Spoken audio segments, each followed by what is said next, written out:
The Annals of Karsus. The preamble to a civilization's downfall, committed to parchment by the very hand that wrought its destruction. If the crown atop the Elder Brain was truly forged by Karsus himself, this book will confirm it. All we have to do is turn the page.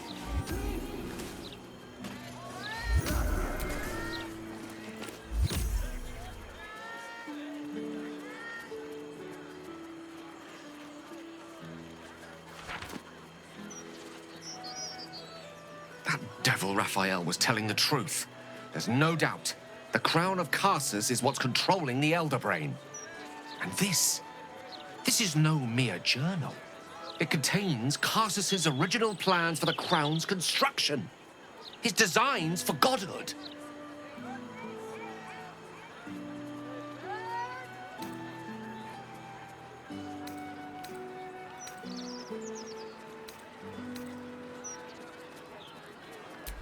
Not exactly.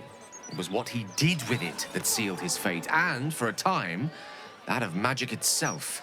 The crown was merely the means. The book states that the crown and netherstones were originally one construct, seemingly sundered at the moment of Karsus's downfall. If we can collect the crown's setting and the 3 netherstones, and with the correct invocation of certain spells and gestures detailed in these notes, I think I could reforge it.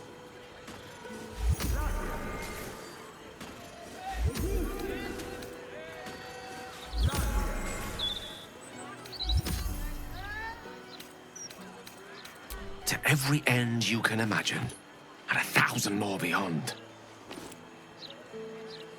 Just think of it. The power of the gods in mortal hands at last would be free of doctrine and dogma, confined only by the limits of our imaginations. I promise you, the gods will never grant us such a blessing, no matter how much we worship and adore them.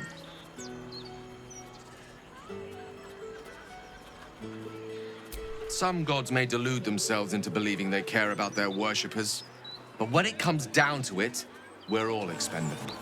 Children to be appeased, not respected. I worshipped Mystra loyally for years, and in that time she granted me the barest sliver of the power I was ready to wield. Even with the fate of the world at stake, she had little more to offer me than the means of blowing myself up at a more convenient time. She's done nothing to help us.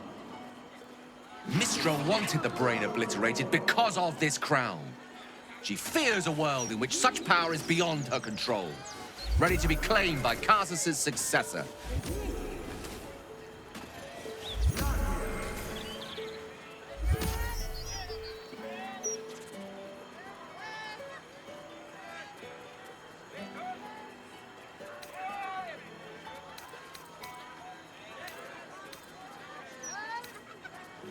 Perhaps they deserve to be challenged.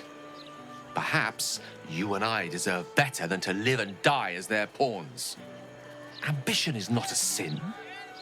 To question the powers that rule us is not treason. We must at least try.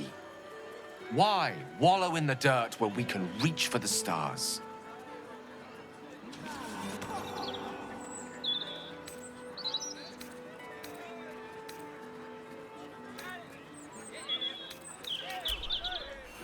I see. I suppose I am asking you to take a leap of faith even the most loyal of companions might struggle to land gracefully.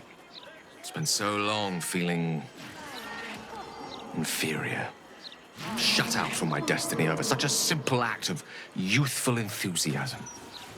Perhaps I got carried away with the thought this crown could give me back what Mystra took. Cure me, even.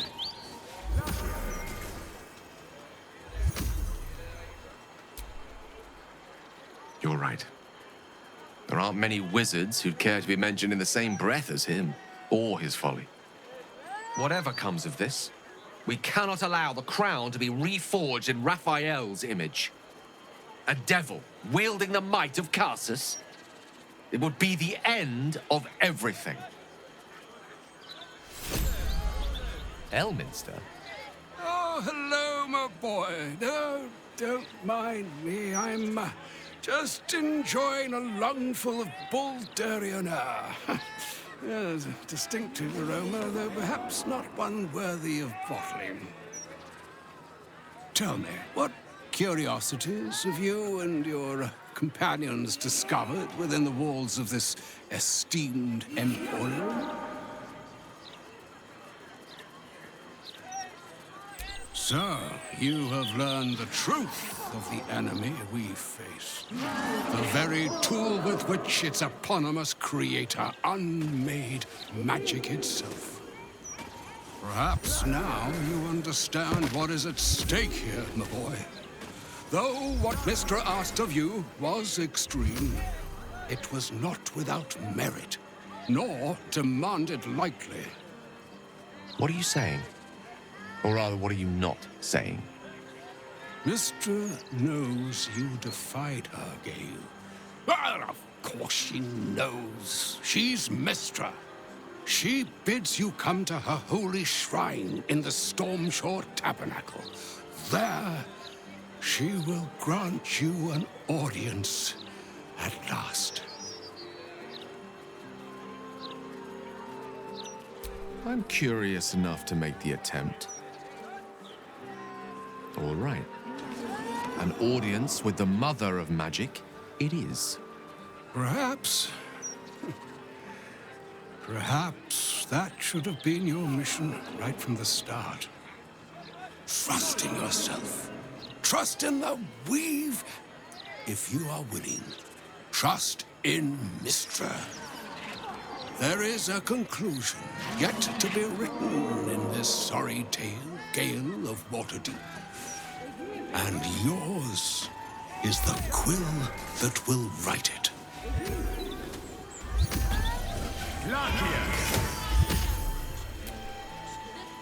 So all it took to get Mystra's attention was to learn how to reforge an artifact that once destroyed her.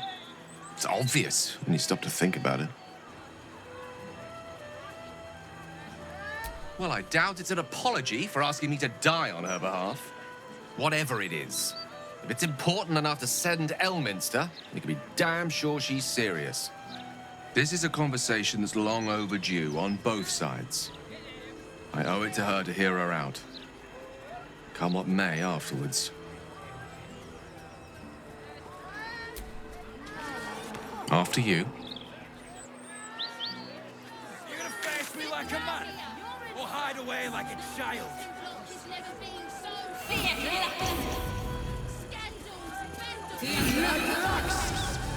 Look, Mama, look! It's so pretty! Come out! Find your heroic.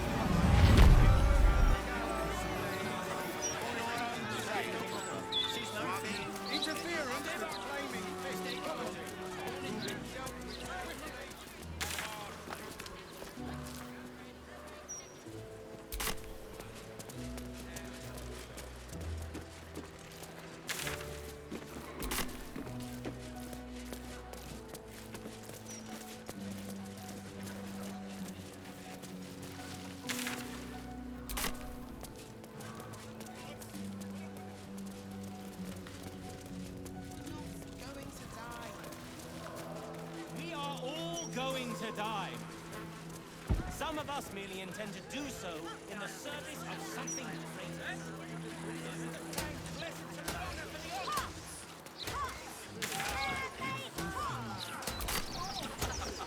Do I hear music?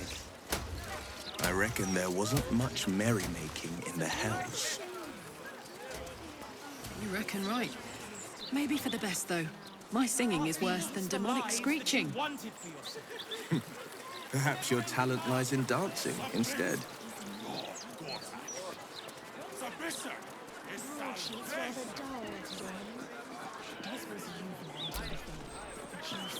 Mystra's likeness. It's been some time since I stood before her in a place like this. There she stands, just as Elminster promised.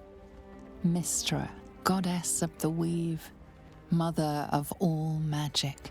The old man wasn't lying. She's opened the summoning channel. Can't you feel it? Gale's right. The very air around the statue crackles with magic. It sets your teeth on edge. A stream of pure, undiluted weave. I only have to reach out, and it will carry me to Mystra, wherever she may be. Go on then, Gale. We'll be here waiting for you when you're finished. Time was, I'd have given my right arm for a chance to speak with Mystra again. The left one, too. Maybe a knee. Am I?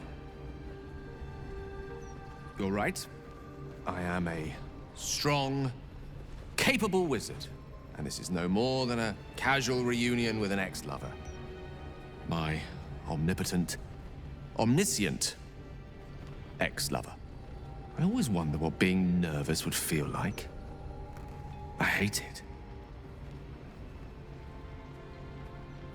During my time locked away in Waterdeep, I prepared a quite comprehensive speech for her on the subject of our former relationship and the manner in which it ended. Alas, recent events have rendered the majority of it moot, so I'm gonna have to improvise. Unless you have any words of wisdom to impart before I go.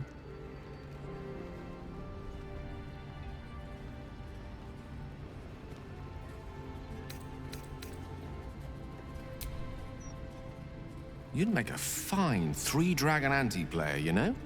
I think it's best I keep a cool head going into this. Approach it like a particularly high-risk round of three-dragon ante. I'll let Mystra show her flight, and then I can see how strong a chance we stand of winning the gambit.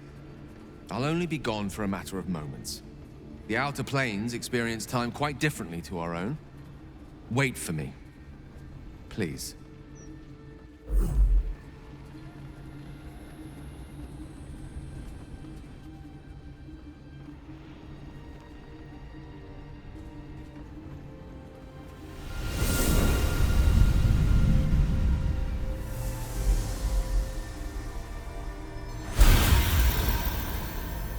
Gale of Waterdeep. You look well. As do you. But I assume we're not here solely to exchange compliments. So why am I here? You discovered what lies at the heart of the Absolute, the crown of Karsus. And you disobeyed my instruction. Why? Because you had no right to ask that of me. You cast me out. Remember? You were my lover, my chosen. Yet still you know so little of me. The past cannot be undone with self-pity, nor can a future be forged. Only with the truth will you see the way ahead. The fragment of magic you tried to return to me was not of my creation. It was the Karsite weave. It is a corrupted, half-born magic, wrought in the brief moment Karsus ascended to godhood. It hungers for power, just as he did, and it can never be sated. You unleashed something that would consume all magic in existence, and yet you thought only of preserving yourself. So that's what you're scared of. With the crown of Karsus reforged, I could take control of the Karsite weave. You can no more control the Karsite weave than a weather vane could control a storm. That it entered your body and consumed no more than your powers was a miracle. But we will not be granted another. The only reason the orb sleeps is because I have allowed it to feed on the true weave. A temporary measure, but one that will not be enough to save us. With each day that passes, the Elder Brain threatens to become a new kind of god. Its worshippers a scourge of soulless illithids. If you will not use the orb to end this abomination, then you must find a way to separate crown and host. When you've done this, you must surrender the crown of Karsus to me. A great ask indeed. You've given me much to think on, as you always did. So be it. Follow the needle of your own wisdom. We shall see how truly it leads you.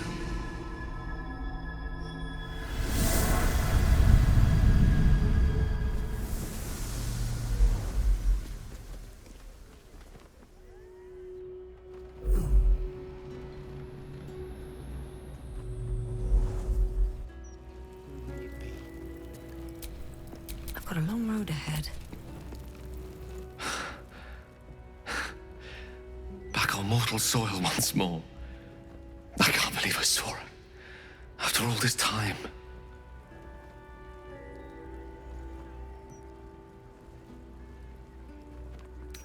And what you felt was but the slightest drop, drawn from the rushing torrent that is the weave. I confess, without my former prowess, even I struggle to stand her presence.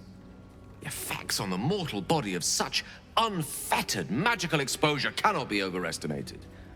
She held back in order to protect us, to make sure I heard her. The Karsite weave, within me this whole time. I knew the orb was no ordinary ball of magic before it to be Karsus's malignant creation. Gods! How did I not see that?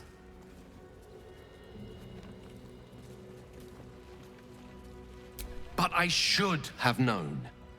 What right had I to go about declaring myself an archmage when I was as foolish as a common apprentice in setting such an entity loose?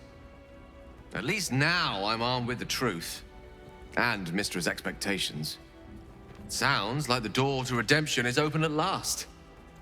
All I have to do is walk through it, carrying the crown of Karsus.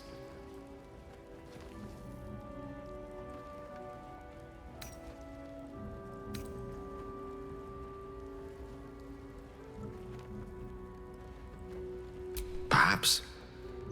I see few other options open to me. If I ever want to reclaim those parts of myself the orb snatched away. If I ever want to be me again.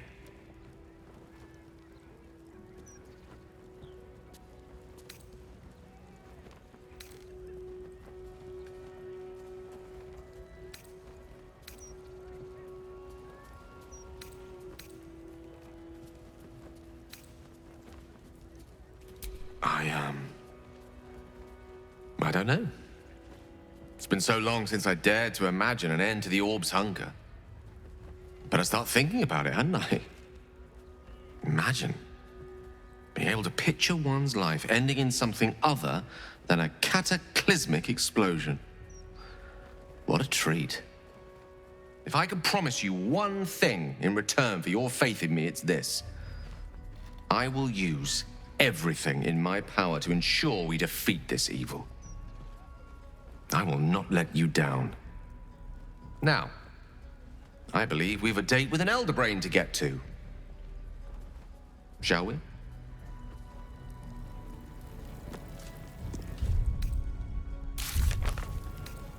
Divine protectors of Baldur's Gate, hear this humble plea. Shield. Greetings. You have come far, I am Vicar. I am also granted the power. Of course, my child. Within limits. Behold my wares.